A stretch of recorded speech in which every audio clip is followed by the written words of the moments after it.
We've come up to the top of the hour. I'd like to welcome everyone to our webinar today, which is how to personalise customer interactions, which I think is going to be a fascinating discussion we're going to have. And there's been a sort of one-size-fits-all approach to the contact centres predominantly over the last few years, perhaps with a sort of VIP line. It's now much more easy to give a personalised customer service, and I think it's will do the industry a lot of good if we can start to do that. So I'd like to introduce to you two speakers who are going to be joining us today. Delighted to welcome back Martin Hill-Wilson from Brain Food Consulting. How did you come up with the idea of brain food as a name?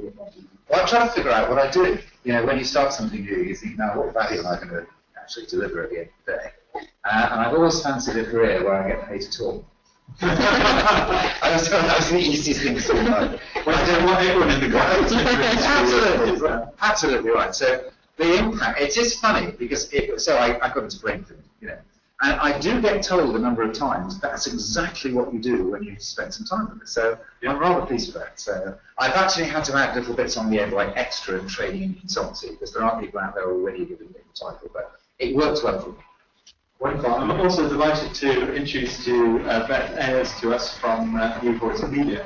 Beth, you're the SVP of Strategy. So for people who are not familiar with what SVPs of Strategy do, I'd actually like to enlighten us with a bit. Sure, Jonty. So I pretty much do the thinking for New Voice Media. So anytime there's a hard problem, it's like, ooh, need to start to analyze a lot of data, look at and make some decisions, that lands on my desk. So some of that's around product strategy, corporate strategy, and then also I'm getting more involved in our strategic partnerships.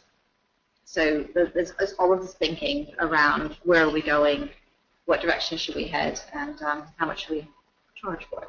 Wonderful. Getting paid to think, you see. That's absolutely, and certainly the company growth, I think, it's quite unusual to have the SVP strategy role.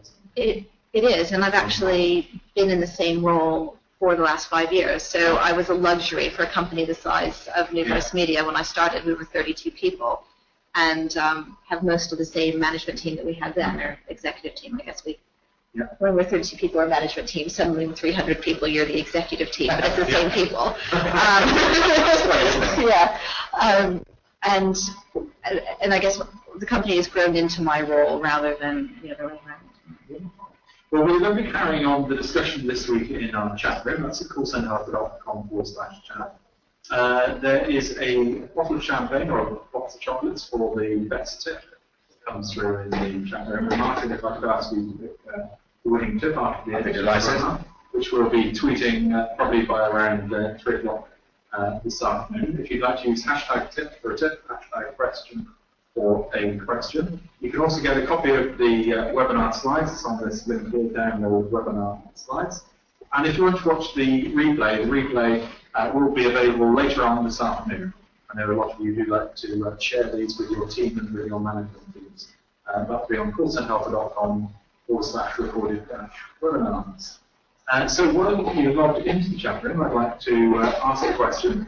And in 1 or 2 words, which company do you believe delivers the most personalised customer experience? Is it your local corner shop? Is it a well-known brand? Is it a lesser-known brand? Is it a startup company? If you'd like to just put into the chat room, which company do you think delivers the most personalised customer service? Interesting to ask that question of which family member does that. So let's have a look at the results coming through. Mike says it's Zappos, which is a US shoe company. Louise is typing in Amazon and local business. Ricardo says, I can't name one. Ferris says it's Lakeland. Kelly says it's Bowden.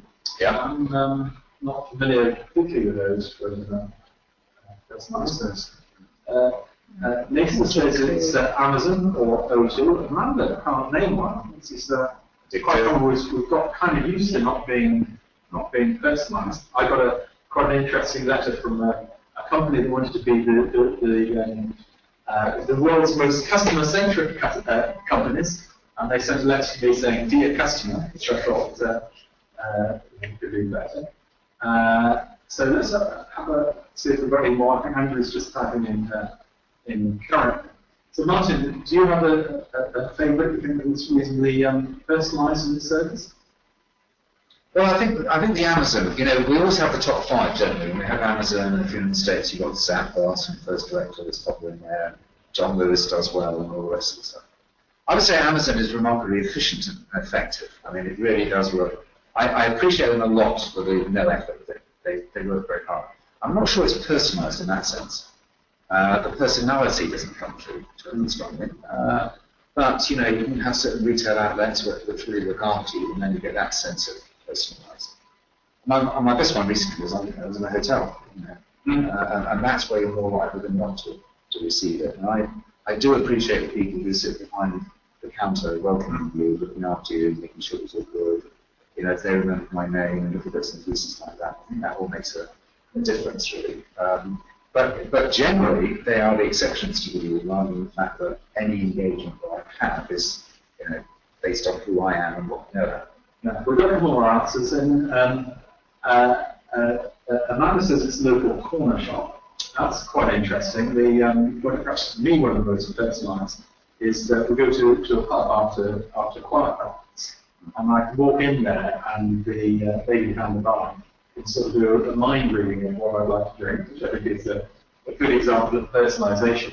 And Ricardo says, just because some businesses are great at customer service doesn't mean they're personalised.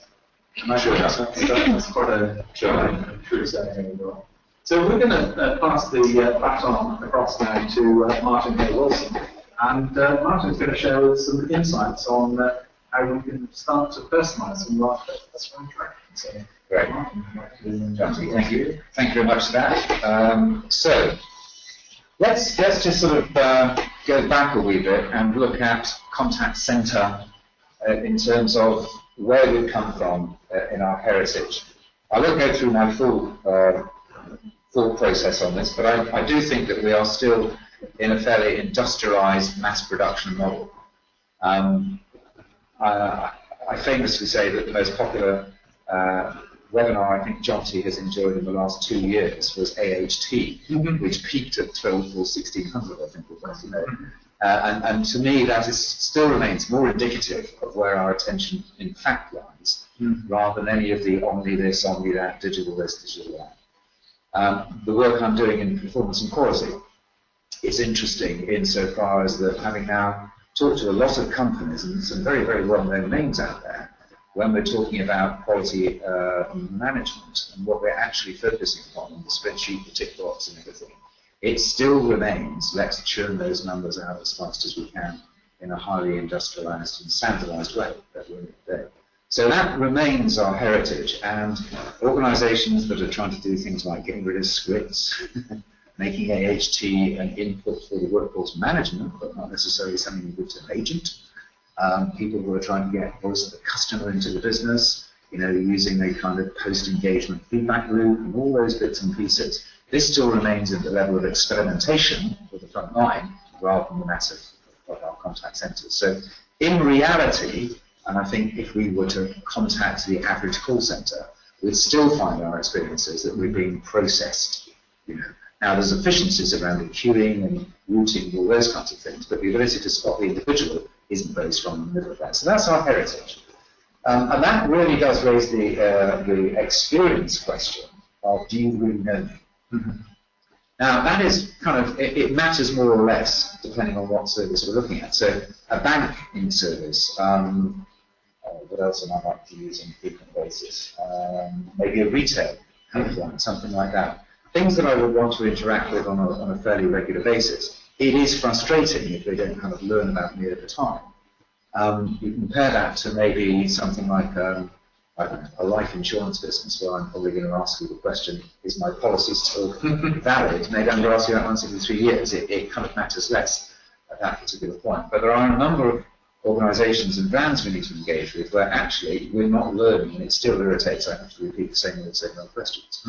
It still remains a matter of a joke in our industry but I can be ID'd at one point, transferred to somebody else, and ask exactly the same question. Yeah. In fact, it happened to me yesterday when I was getting something fixed through for my phone, as it happened. And we went through the process. I was asked who I was, and that's fine. It was all in the idea. And the very first question the advisor asked me was the same question. I'm thinking, what's the handover from what you've just done to me in the IDR across to you as an agent? Why are we repeating the process? So there's loads of examples where we really don't get the experience that they're bothering to find out about this, and once they've found out, using it effectively at the end of the day. But, and this is the next funny thing, I don't know if this actually exists in the world at large, but it's a good indication of where we like to be, the world's going to. And I think that if digital's an interesting language, because everything's digital. And it's one of those hot words that I think will explode on the 31st of December. Everybody's a millennial too. Yeah. You have to millennials and digital. That's what you're talking about all the time. All the time, yeah. And we're using digital indiscriminately, and I think it means everything and nothing. But if it's to be netted down to something, I think it's the fact that we're trying to get used to the idea that information in a digital context exists in real time. And we're trying now to get our decision making up to the point of real time. Now, that doesn't happen a lot. For example, if you talk to most insight teams that I see in a voice of the customer context, what they're doing is gathering the voice of the customer, writing it out in PowerPoint, sending it up to the SVP team at the end of the month, having a discussion, and then making a decision after that. Scarcely real time. And our little example here is maybe at some point in the future we're going to be that quick, that connected. And in fact, Google is so powerful because it is more real time than most of us, that it knows what we're doing before we're doing it. And I think it's no coincidence. Have you noticed how Google recently have made this big thing about you can now control your privacy? They've made a big play on that, and if you notice, they're proactively offering you the ability to reset your privacy settings and what you know about them, no, the other way around, what they know about you and all the rest of it. So if you can know a customer in a digital context, you can do all sorts of real-time personalization, and the little cartoon kind of represents that. The other thing with that is, does it work on us in terms of an emotional impact? And the answer is yes. This is a Gartner stat, but again, there's a lot out there at the moment that says, in a world where I have so much information coming in at me, and I'm therefore filtering out most of it, if I have somebody that can be relevant first time, I'm going to tune into those people much, much faster. I mean, it's a simple piece of psychology there. And therefore, am I likely to buy more from you, etc.? And the answer is yes. So it's clear that that is commercially viable. Now, where does that all sit in terms of exploiting that? Well, it's interesting that if you dig into the patent library over wherever they hold it in the States, and you go looking for Amazon, you will notice that as far back as 2012, they recognized the power of knowing your buying habits as a customer. And they patented something called anticipatory package shipping.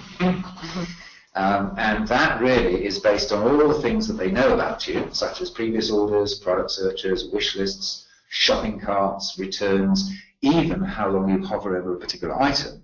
And they add all that up and they say, in a predictive context, there is a great likelihood that Jonty is now going to buy this next thing. And on that basis, they will then forward ship, potentially, that item either to you directly or at least to a local hub on the anticipation that that's what you're next going to be buying. And of course that offends our sense of uniqueness greatly, but in reality we are creatures of habit. Yeah. And that can be analysed in terms of patterns. Well, I think as we get towards the Internet of Things, it becomes more capable to say, yes, for instance, washing powder would be quite a good one, because that always wins out to the most inconvenient.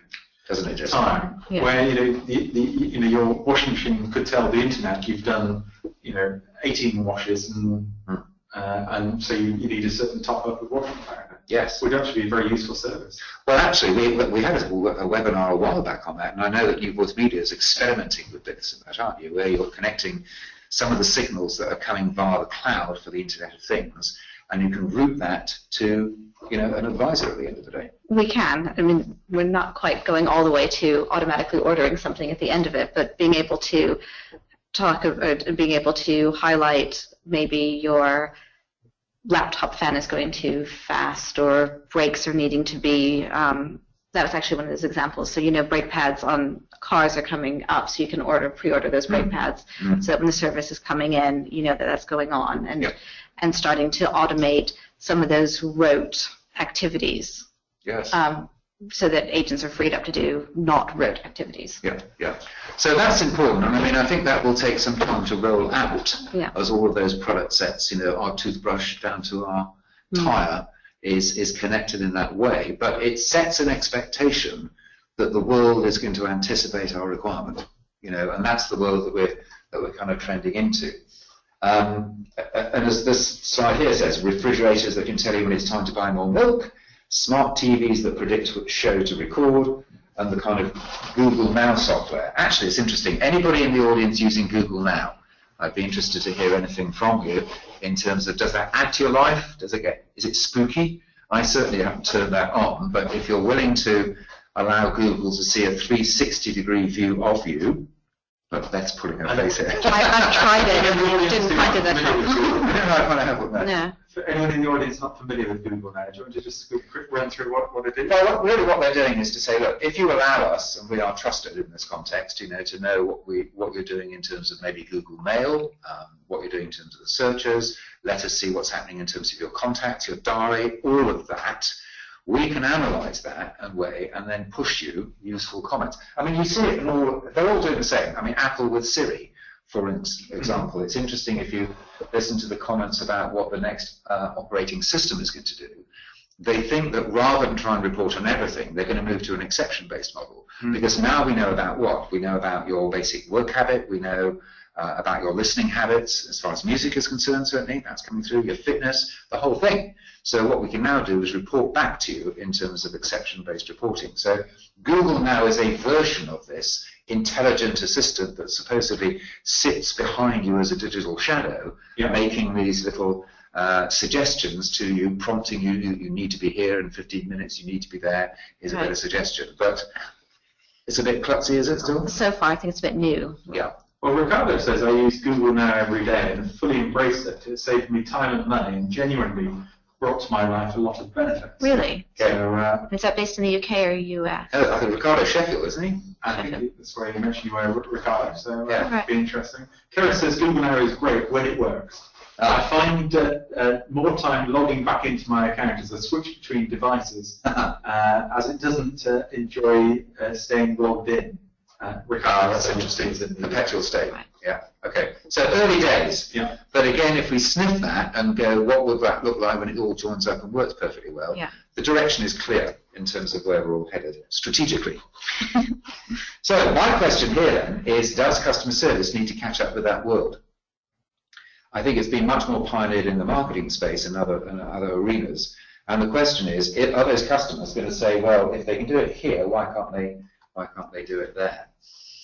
And I know you may well have heard me say this before, but I still remain indignant, which is that as an organization, you do know me when you choose to. And the one example I can quote you is when I owe you money. You will route straight to the collections department, which demonstrates that you are able to dip into your CRM at will on that particular topic and then decide to route me in a way that's appropriate to that situation. But there are so many other situations that would matter more to me rather than you in which that is not the case.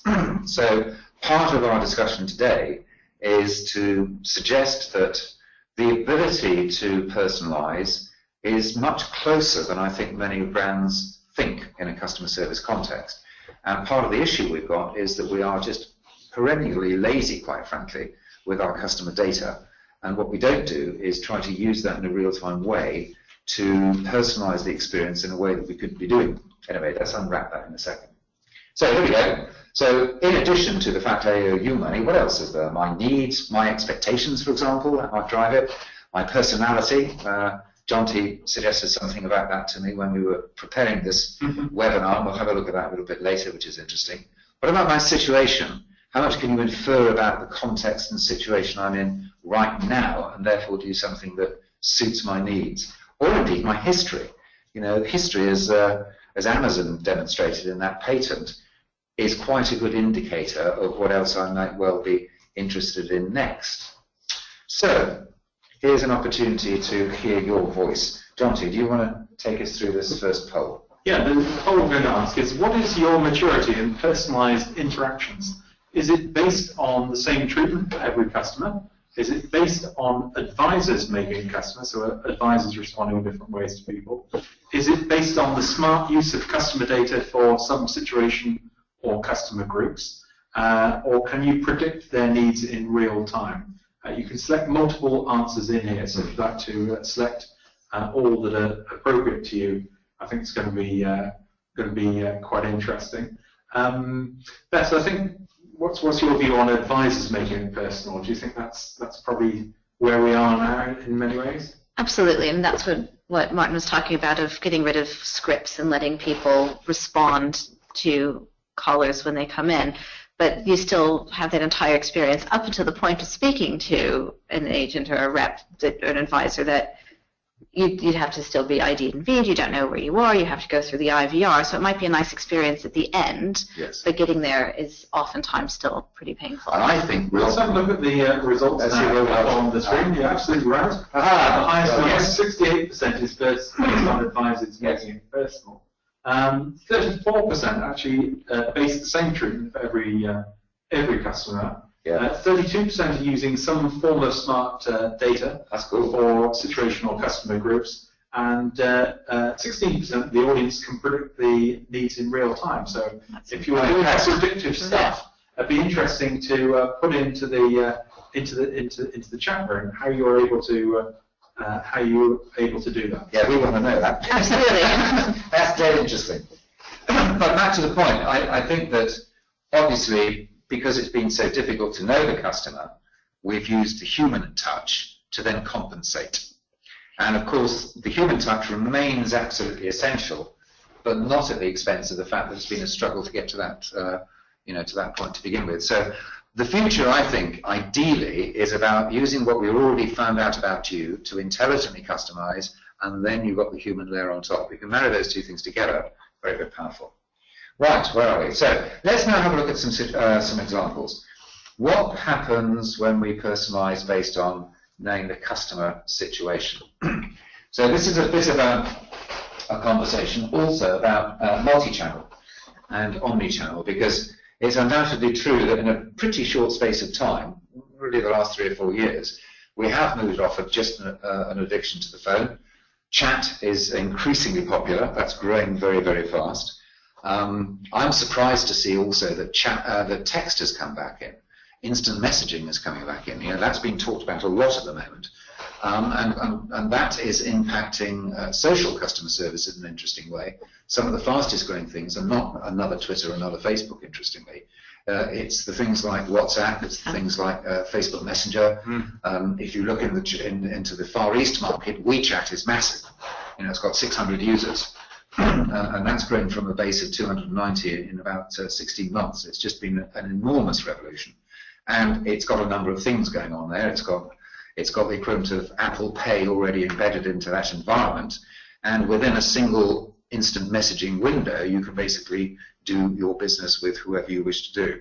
And of course, instant messaging in that context is multimedia as well. So you can use video and all the rest of it at the end of the day. But the point being is that we're moving very, very rapidly into a huge set of choices that we can provide to the customer in terms of those channels, which begs the question, what is the best choice at the end of the day? And the foundation for answering that is to understand your customer journey, because customer journeys are a way of describing what the customer is attempting to do as a series of tasks. And one of the most educational things to do from a customer service and contact center perspective is to understand where the contact center sits in that journey. Because oftentimes it's not the first time. The journey does not begin with us sitting in the queue. It may begin with us more typically trying to do a search and then discovering we need to talk to you. It could have been that we've previously engaged with another part of the organization and therefore it hasn't worked very well and we're coming to you already upset and disturbed in customer service. And the customer journey is a way for us to plot that and to understand how all that stuff fits together. So as an example of that, if you do your customer journey planning and you think about your different channels, here's just one little example. And if you analyze the voice channel, I would say that voice's strengths are in these scenarios. You know, when a situation is complicated, such as problem solving, complex beyond the point of going, where's the FAQ? In other words, I don't really know what my problem is, it needs to be troubleshooted. And in that situation, humans are still marginally better than any AI interface that we've got going on out there right now. So people are much better there. When it's emotional, complaints being the classic situation, it's very stupid to try to use, for example, well, anything automated for a start to deal with a complaint. That's really dumb. And it's also pretty difficult dealing with the complaints where you've got narrower channels of communication, such as even text, chat. Chat is popular, but trying to deal with a complaint which has got emotion in it is much more difficult. It gets much easier when you get to a more authentic human response, which is either voice, probably in the future video chat will duplicate that. And of course, if we could all afford it, we'd all go face-to-face with every single complaint, but that's clearly not going to be the case. So humans, voice, emotions, and complaints works, and then when it matters, I mean, again, it doesn't show much sincerity if you just email people saying you matter, thank you very much. It's much better if you invest a little bit of person in that.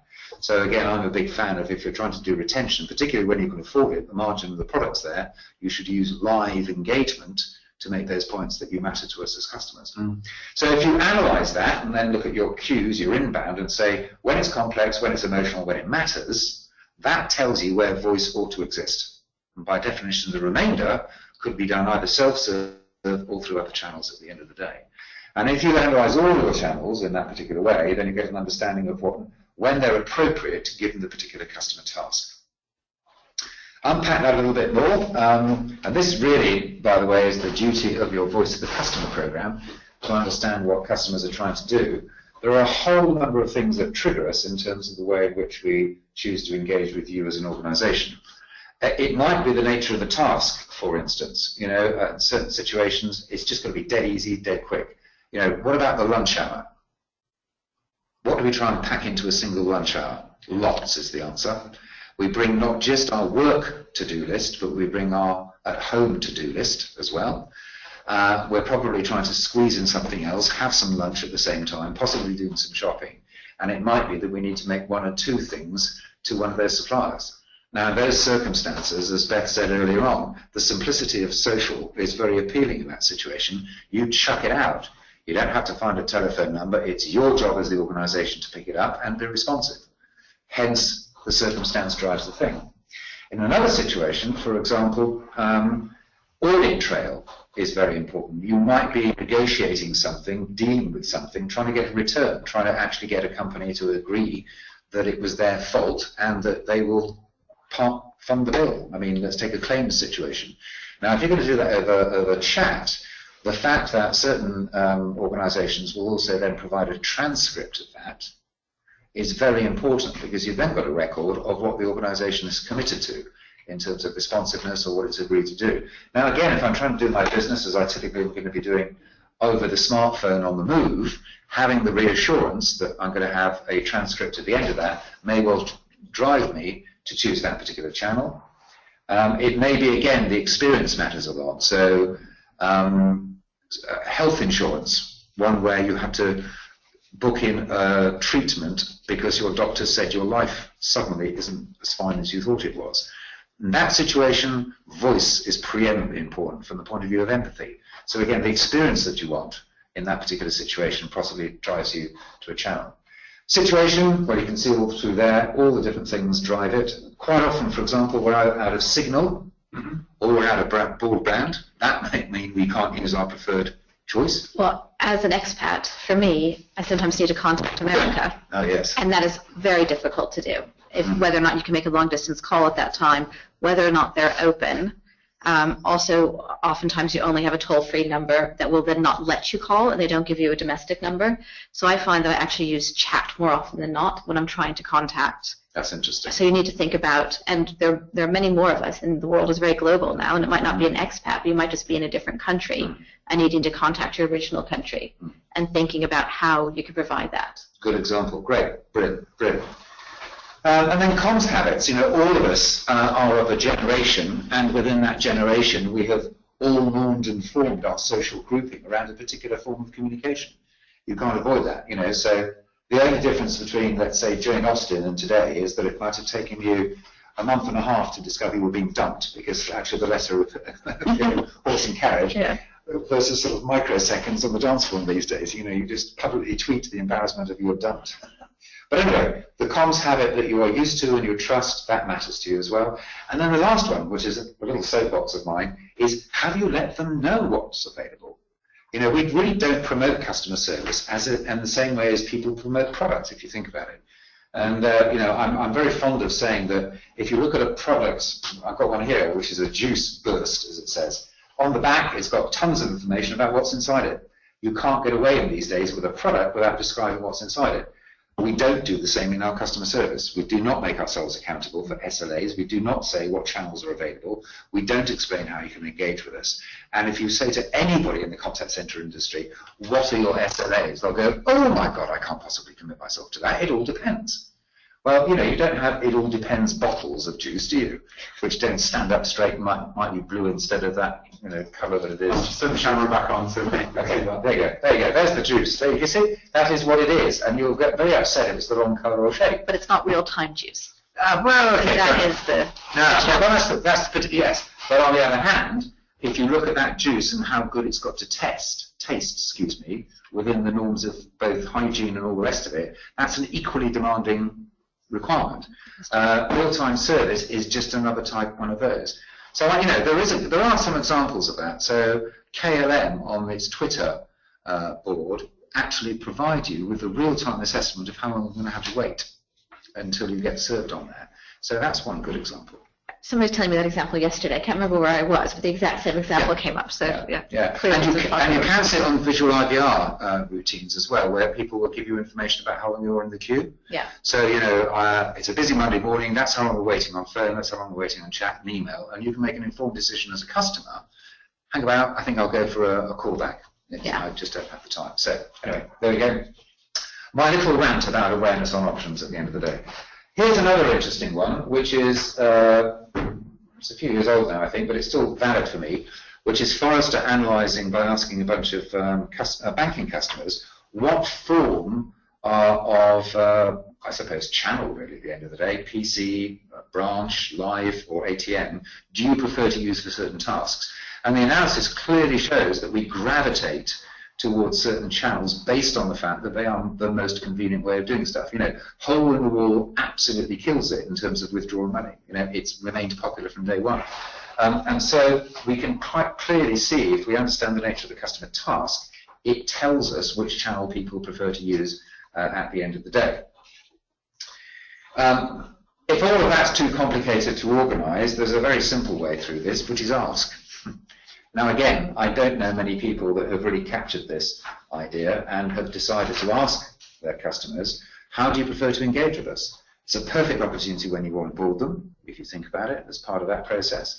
It may well be another significant point like renewal, there's another chance. Cross-selling, you know, for another point of engagement, you can just say, by the way, we talk to you in this way, would you prefer normally to do this, or are you somebody who prefers to do that?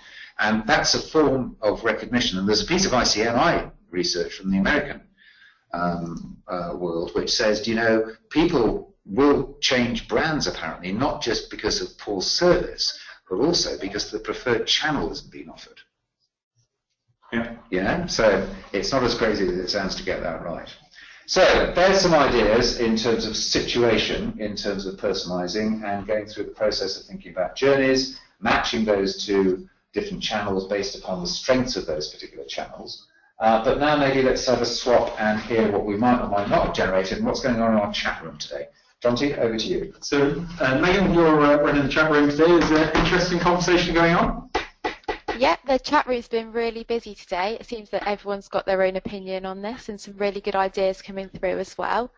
The first tip that we've got is from Amanda, and she says, sending out personalised birthday cards to clients is always a nice touch. I imagine this isn't hard to automate in a system if you get it right, Beth? Absolutely not. You just need to somebody to do the actual, your supplier, but you can serve the information. But that can be nice. That's a nice touch. Yeah. That's a nice touch. Yeah. Brilliant. We've had another tip in from Eric, and he says, we visit customers on site. The employees who go on a customer visit then give a presentation about the customer and their specific needs when they return. Martin, have you seen much of this in the call centres you've visited? No, but I like that idea actually. I wonder could you let us know which market you're talking about? Is that B2B or B2C? I'm guessing it has to be business to business, and probably only works when you've got less than a couple of thousand customers. It gets a bit more difficult if you have them customers in the millions, but it's a nice touch. It's a nice way of actually bringing back the things that matter to the customer. Yeah, I agree. Like that. Brilliant. We've had a question in from Keris. I don't know if you want to try and answer this one, Martin, but how do you personalise communication with a customer when it's a one-off interaction, especially when it's through email? Well, I think if you know nothing about the customer, they have never talked to you before, they're unlikely to talk to you again, the only opportunity to discover is by asking questions there and then. I mean, to be very simple about that. Now, I suppose that might be an interesting and difficult thing to do if you are then sort of judged on productivity. So if you're only allowed X amount of time to communicate and you just want to get through to it quickly, then you might not bother to find out too much about the situation and personalise it. Actually, we've got some stuff later. Go on. Yeah, I mean, mirroring is one of the techniques in this. One of the things that, just simple little technique on email, is if someone says kind regards, you mirror back kind regards. If they say thanks, you mirror back thanks in just the way you say it. Or if they say hello, you say, you go back with hello. Or if they address me as hi John, you go back and say hi Beth. Yeah. It's just a simple way of mirroring someone's communication styles. Yeah, I mean that whole thing about empathy. Yeah, you're dead right. You're dead right.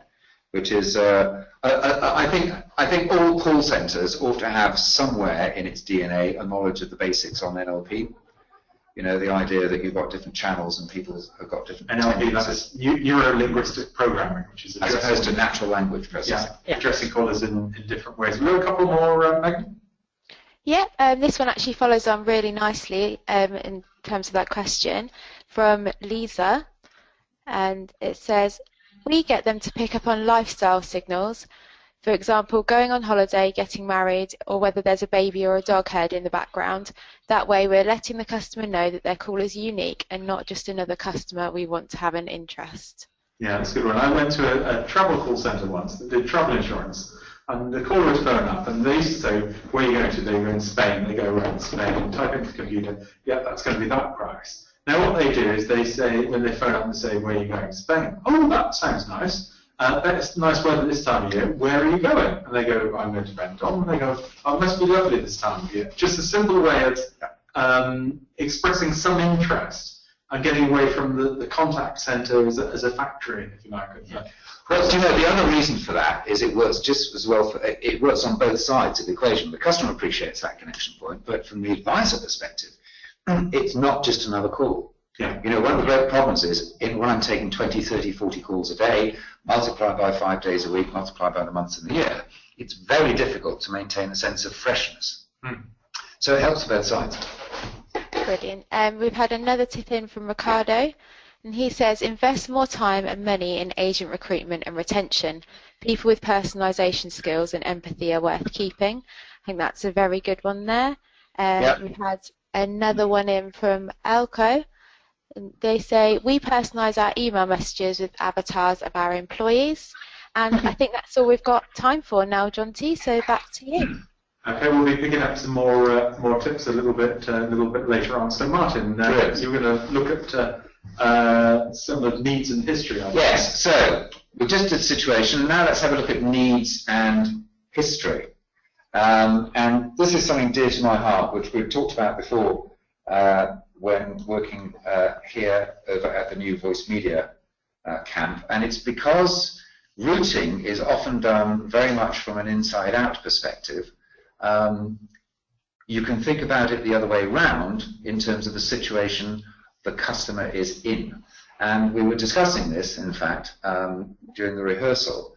And it was Emma that piped up and said, ooh, but we can really do this fantastic thing. Nice. And we were talking about the fact that the connection between a customer coming in, the information that we have collected in the CRM, in this particular instance it's Salesforce, but all the little data fields that we collect about you, and what can happen in that very small amount of time actually between the customer turning up, and let's say we know about them and we can trigger it because it's a common mobile number. So we can go into that CRM and then gather something as a result of that. And it was all to do with this tagging thing. So Beth, do you think you can unpack that a wee bit for the audience and explain what those different symbols means and actually what you might be able to do with it? Sure. So we've been doing data dips and routing based on data for a long time, and we've had a lot of conversations about this. You might be able to choose one field and decide what matters is that they're a gold customer, or what matters is that they're I don't really drive a car, but a Ford driver, and therefore we need to go, I'm just trying to think of a brand. But what we're able to do now is move away from that always being rules-based and being quite one field at a time.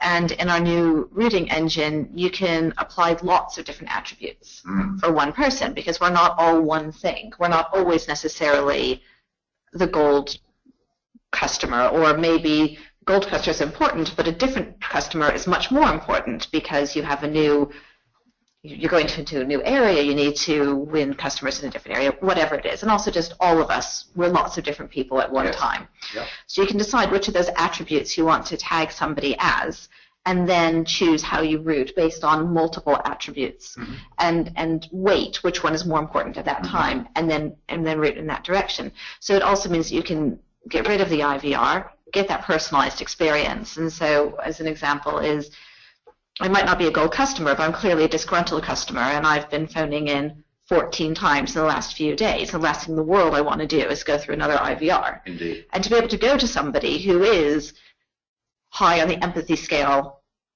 understands, capable of solving my problem, and when I'm there spitting, and actually goes, well, hi, so sorry about these last 14 times, see the trail of conversations, I can't apologize enough, let's solve your problem, it's going to diffuse the situation in a way that we can now provide, and rather than me going through this entire horrible IVR again, which maybe at the end of it would say, oh, by the way, I can see this trail, and maybe be somebody who doesn't have a lot of empathy. So what we're working on, or what we have now, is that type of ability. So you're personalizing in real time, and you're personalizing from the start of the journey and not by the time you talk to an advisor. Fantastic, that's really clear, and that's actually pretty advanced, that's interesting stuff. So in terms of the number of fields, because if I'm looking at the screen there, I'm presuming that we're talking about what? That symbol represents the channel, is it? So it could be the channel, it can be lots of different things. Okay. So it can be, the channel or the history, it can be the language that I'm speaking, it can be whether or not I'm a VIP, do I have an open case, do I have lots of open cases, do I have a renewal due? These are all just examples, it doesn't have to be those. No, so it's any combination of fields we've got within the record. Yes, and because we can route on any field within Salesforce, it's not just the fields that we can think of, it's whatever fields our customers think are important for their customers. So we're living what we're breathing what we're living, we're teaching. So presumably, if I'm going to use this functionality then, what I'm doing is I'm sitting down and deciding what combination of fields I want to use in order to drive through sort of personal experiences. Yes, so which combination of fields are most important to my customers and my consumers. And I think the automatic tagging is nice here. Rather than having to put it into the CRM system, it's automatic. Another sort of good example is that one of the questions we ask a lot is, what's the best time for an outbound call?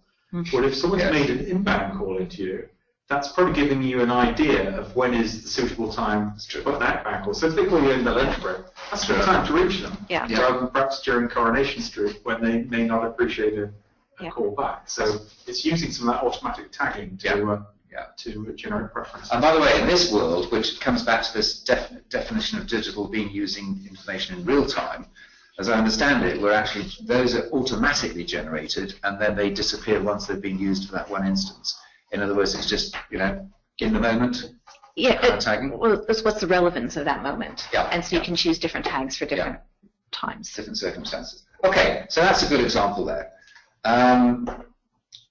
personality. This is an interesting one. Jonty actually alerted me to this one. So this is thanks to, let me just get my thing right, British Gas and also Brand Biology for this particular example. And it's all to do with, I guess, getting people to develop their sensitivity towards the fact that there are different types of people who behave in different sorts of ways.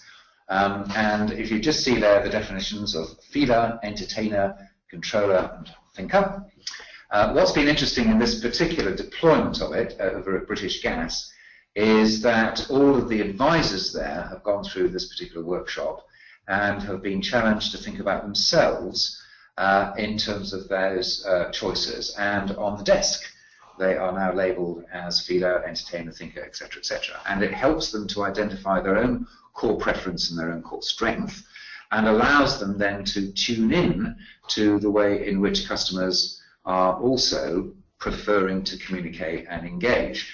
And the result being then is that you're more likely to be appropriate. So this is another way of looking at it. And here's just a couple of examples.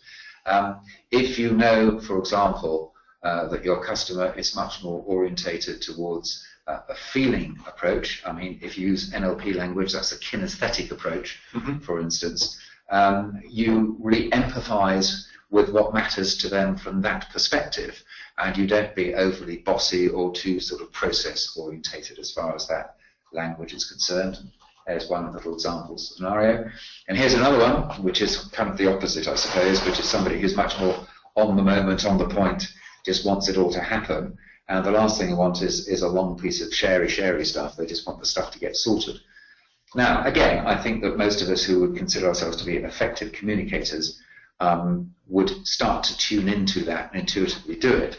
But I thought it was an interesting thing to make that much more explicit and then presumably spread that skill across a much broader base of people.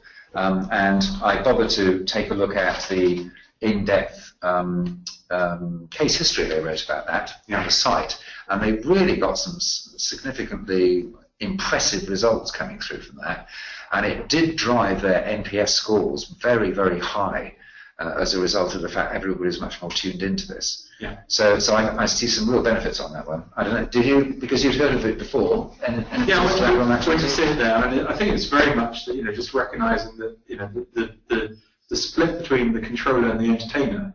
So the controller just phones out, I've got this problem, just solve it for me. Yeah. Doesn't want a long conversation. Yeah. The entertainer, you probably get some clues from them, is much happier to have a longer conversation, talk about the weather, other things such as that will take longer on a call, so we'll respond to that better. So it's just adapting, it's sort of a different way of mirroring, and also recognising what your own personal style is. Yes. And saying, I naturally do this controller, put it into the system, I'll sort it as quickly as possible, where someone may not want that. It's not just it's the how as much as the outcome. Very powerful. It's like mindful customer service. Indeed, and it's a great summary. Mindful, absolutely right. And then expectations. So looking at this, we're running out of time, so I'm just going to say this very quickly. Over at Call Center Helper, in the blogging section, in fact on page 2 of the blogging section, I wrote a post which is all about digital profiling, and it really came out. I was actually challenged by Emma. In fact, it was the last time I was doing a webinar here, and we were talking about the fact that the world has not yet gone digital. It is in the process of a journey, and those of us who are on that journey are approaching it at different speeds. And the example I was giving at the time, I think, was a LinkedIn profile. Your LinkedIn profile now is something which all of us, quite frankly, compete on. We want it to look good. We bother to write it in a certain way, and most of us have got a LinkedIn profile in one shape or form. Now, if you go back 10 years and say, talk about your CV, which is another way of talking about your LinkedIn profile, most of us would go, oh, that's private. We just don't reveal our CV at all, except when we want to now go to our next job.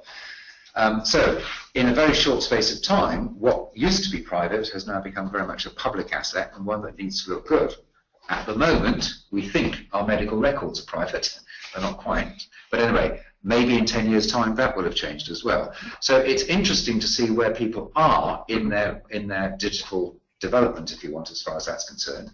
And I'll just put a link to that story for you. Thank you. The chat room. Thank you very much, Jonty. And so the whole article takes you through the how-to of using both public data, and there's some great stuff out there, Ofcom's produced stuff, and then you start to run your own thing here. And if you start to be able to do that, it informs you about, well, if I'm going to buy, I mean, here's a common one. Your IT team decides they want to give you a mobile app. We've got to build it. They want to build it. Now, the key question is there a group of customers that actually are going to drive and use mobile-based self-service out there? And it depends upon where people are at. So that's just a little suggestion, understanding the personal preferences that individuals have got and how they like to engage, and that's one way in which you can start to build those profiles up. Now, here's our last one that we want to talk about, which is how do you address people? And again, this was Jonty's particular suggestion, which I think is a really fascinating one when you get into it. Is it just channel specific? Most of you will know this one from Argos. It's a well played out one where somebody came on in a very strong local way of talking, and Argos decided to completely mirror that and get away with it. The backstory to that is interesting because if you actually talk to the Argos senior folk, it happened before they were aware of it. They got the collie wobbles afterwards before it actually took place. But could you do that on any other channel? Could you ever imagine that on email, for example? Or is it just because you might be able to get away with that on social? On chat. On chat? Did you see there was an Amazon chat that was on Facebook the other day in my feed, and I don't know how viral it was. It was somebody going in saying their name was Thor, and it's like, oh, I'm Odin, and an entire thing about returning a book and getting it redone. Okay, yeah, the same thing there. Yeah. So that's interesting, yeah. Then generational, do we have very clear expectations that there's a certain way to communicate and it needs to be done in a particular way? Maybe situation. If you've got that screaming customer where they're really upset, how are you going to talk to them? Is it automatically Mr. and Mrs.? Are you going to be cheeky and try to call them by a shortened name or whatever? And this is where it really came from. Jonty, here's your chance to confess now. Because it's interesting. Do you talk to them as Ms. Jones, Mrs. Jones, Catherine, or does it get to be Katie? And it comes out of a thing, Jonty? Yeah, it's one of those interesting ones about the best way to address people. Because if your name, everyone knows me as Jonty, but my full name is Jonathan. So I was on a call centre one day, and the agent said, you're right to call me Jonathan. And I thought, well, I said yes, because it sort of didn't want to be dispolite, but it kind of was an idea of, they didn't ask me how I prefer to be addressed. It was, do you mind? And similarly, hospitals are pretty bad on this, where people perhaps have their middle name is what they're known as. So, they say, oh, hello, Florence, how are you? And it's like, sort of a bit bemused because, they know everyone is Joyce. Yes. So it's quite an interesting one of making assumptions. Yeah. So it can be powerful if you get it right. It can be rubbish if you get it wrong at the end of the day. So how do you actually do that? Or, by the way, is it brand specific? I mean, I'm not trying to infer that certain brands are more posh than t'other, but sometimes it just goes with the whole gestalt of the brand that you relate to customers in a particular way. So is it, again, brand specific? So there's some thoughts for you, and I'll hand over to Jonty, who will take us into this second and last poll that we're going to do on what's the best way to do the addressing of customers. So here's just a quick question to you. How do you address callers in your contact centre? Do you use Mr. and Mrs., e.g. Mr. Smith? Do you use the first name, e.g. Christopher? Do you ask the caller how they'd like to be addressed? Do you ask the caller if it's okay to use their first name?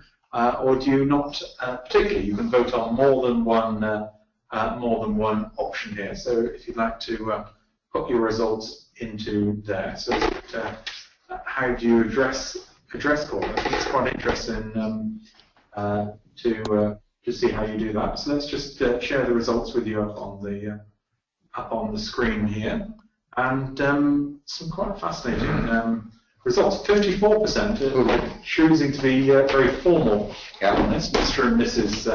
Smith. It'd be interesting to know how you deal with names that are difficult to pronounce, because that can cause other problems as well. 19% use first name, 16% ask the caller, 8% ask the caller if it's okay to use their first name, and 3% don't particularly have any formal policy on that. Becky, any surprises there for you?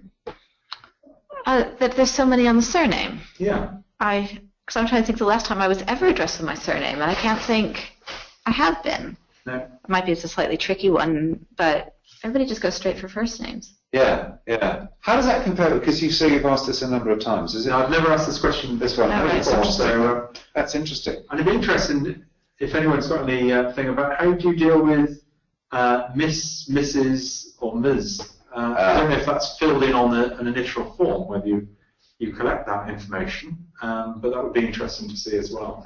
How you deal with that. And by the way, the subtlety there, I think we're running out of time, but would that change by channel? Definitely. Yeah. You know? I think it would, yeah. So Interesting. we're going to jump across now, so some fascinating results. Thank you for that insight, Martin, there. We're going to jump across to Megan in the chat room. Megan, what have you got for us going on in the chat room? Hi, John T. Yep, we've got a final bunch of tips for everyone now. The first one is in from Mike, and that one says, we've moved from a formal conversation to a more friendly conversation in both phone and online support. We've backed this up through a change in our quality standards, and that sounds like a big overhaul to make, but quite a simple change if you want to move forward with it. Another one in from Andrew says, treat average handling time as a secondary KPI. Replace it with customer satisfaction and call quality measurements. Yeah. These all seem to be quite process-driven. Do you think that's one solution, Martin? Just these gradual little changes? I think this particular one here is one from, close to my heart, which is that you start to look much more to the customer and what matters to them, as opposed to what's of primary, concern to the organisation. And by the way, just doing that one single thing will precipitate a ton of change. It's a very powerful tipping point. We've seen quite a dramatic change in average handling time as a KPI over the last 3 years. It's gone almost from being the most popular to only about 45% of contact centres are using it down to agent level now. So it has been quite a big move, and people concentrating on the quality of the conversation rather than its duration. That's good to hear. Brilliant. We've had another tip in from Alex, and he says, we have a very good CRM system in Bulgaria that routes callers through to the first customer rep that they dealt with. It records the previous problem and issue, so they always deal with the same person. Excellent. Yeah, we can do. Yeah, very good. Okay, we've had quite an interesting opinion in from Eric. He says, how about identifying what your customer actually wants from your product rather than focusing on the product itself? For example, someone who buys a drill doesn't want a drill, they want to drill a hole. So, Martin, do you see this disconnection quite a lot, people not focusing on their end goal so much? Well, now you've got them again. So that's one of my little examples. Yeah, you don't buy a drill, you want the hole, you don't want the hole, you want the picture hung on the wall. So the essence of good marketing is to understand what the real customer requirement is. And there is a ton of opportunity. In fact, there's another discussion here, which is, I was talking last week to a team where we had some marketeers in the room, where we had some social customer service people in the room, talking about, rather than marketing inventing stuff, listening to what the feed was coming out of the social stuff and building their stories for the next week, their editorial content, based on the mismatch on expectation, based on the most important topics for the customer. So this particular thing is, I think, the essence of a lot of future communication based upon what matters to the customer rather than the way that the organisation's interpreted it. Brilliant. We've got time for two quick ones, Megan. Yeah, we've had one in from Mike that says, begin by making your agents listen to the customer. And then a final one in from Amanda says, encourage anyone dealing with complaint issues to pick up the phone. It's much better received than over an email. And I think that's all we've got time for now. Back to you, John T.